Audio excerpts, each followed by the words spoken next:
జిల్లాలో జరిగిన సంఘటన మనందరికీ తెలిసిన విషయమే. మరి అంబటి రాంబాబు మాజీ మంత్రి, వైసీపీ మాజీ మంత్రివర్యులు మరి అంబటి రాంబాబు గారు నోరేసుకొని పడిపోవడం వాళ్ళ పరిపాలనలో కూడా చేశారు గత 5 సంవత్సరాల్లోని.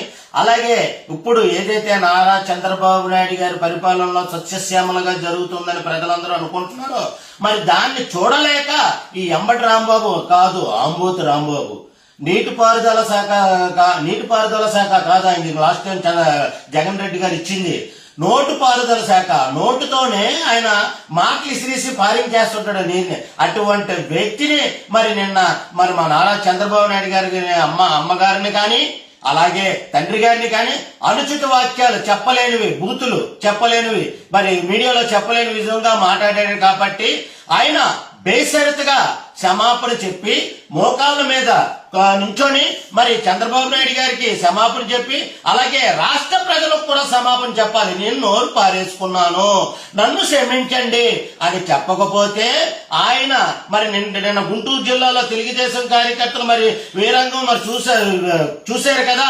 మా నాయకుడిని ఏంటంటే మరి మీకు ఏ శిక్ష పడింది అన్నది మరి మీరు అరెస్ట్ అయ్యారు. అయినప్పటికీ మాకు క్షమించము, అరెస్ట్ కాదు, మీరు మోకాల మీద నుంచో క్షమాపణ చెప్పకపోతే మేము విశాఖపట్నం జిల్లా అన్నది సస్యశ్యామలమైన జిల్లా.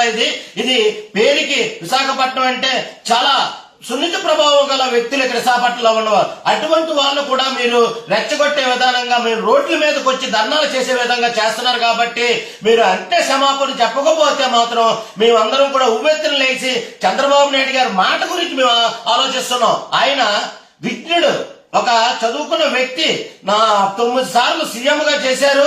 అటువంటి 9 సార్లు ఎమ్మెల్యేగా చేసి 4 సార్లు సీఎంగా చేసిన వ్యక్తిని మీరు మరి హెచ్చపరుస్తున్నారంటే మేమేంటనుకోవాలో మాకేం అర్థం కావట్లేదు. మీరు బుద్ధి జ్ఞానం అన్నది మీకుందా? ఒక ఎక్స్ మినిస్టర్ అంటే ఏ హోదాలో ఉండాలి, ఆ హోదాను మర్చిపోయి రోడ్డు మీదకి వచ్చి నువ్వు కారులో నుంచి నీ సీట్లో నుంచి కూడా లేచి మాట్లాడావంటే అది రాష్ట్రం మొత్తం చూసింది. ఇప్పుడు లాస్ట్ టైం మీరు ఇదే నోరేసుకొని అందరి మంత్రులు పడిపోవడం వల్ల మరి 175 సీట్లకి 11 సీట్లు మాత్రమే ప్రజలు ఇచ్చారు.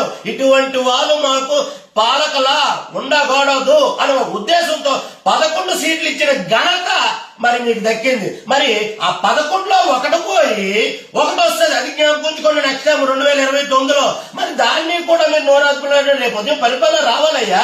మరి అలాగే అసెంబ్లీకి రారు మీరు, జీతాలు కావాలి మీకు, ఎలాగిస్తారు? ప్రజాధనాన్ని దుర్వినియోగం చేస్తున్నారు మీ యొక్క ఎమ్మెల్యేలు, 11 మంది ఎమ్మెల్యేలను. ప్రజా సమస్యలు పరిష్కరించినందుకు అది ఒక అసెంబ్లీ ఒక వేదిక. మీ నియోజకవర్గంలో ఉన్న ప్రాబ్లమ్స్ అన్ని తీర్చుకున్నందుకు అది ఒక వేదిక. ఆ వేదికను కూడా మీరు వదిలేసి మరి ఇష్టారాజ్యంగా మీరు తిరిగి ఇష్టారాజ్యంగా మాట్లాడి తెలుగుదేశం మీద మరి చేస్తున్న సంక్షేమ పథకాల మీద మీరు ఇష్టారాజ్యంగా చెప్తారా? ఏమండి, 2000 రూపాయల పెన్షన్ నుంచి 3000 చేయనందుకు 5 సంవత్సరాలు పడ్డది. చంద్రబాబు నాయుడు గారు వచ్చినంటే 5000, 4000 రూపాయలు పెన్షన్ ఇచ్చారు. అటువంటి వ్యక్తి ఘనత మా కూటమి గవర్నమెంట్ దక్కుతుంది. మీరు కానీ బేసరతుగా క్షమాపణ చెప్పకపోతే చంద్రబాబు నాయుడు గారికి, మా రాష్ట్ర ప్రజలకు కూడా మీరు క్షమాపణ చెప్పకపోతే ఉవ్వెత్తిన జనాలు ఇక్కడ లేచి మీ మీద ధర్నాలు మరి ఘోరంగా ఉంటదని చెప్పేసి మరి హెచ్చరిస్తున్నాను.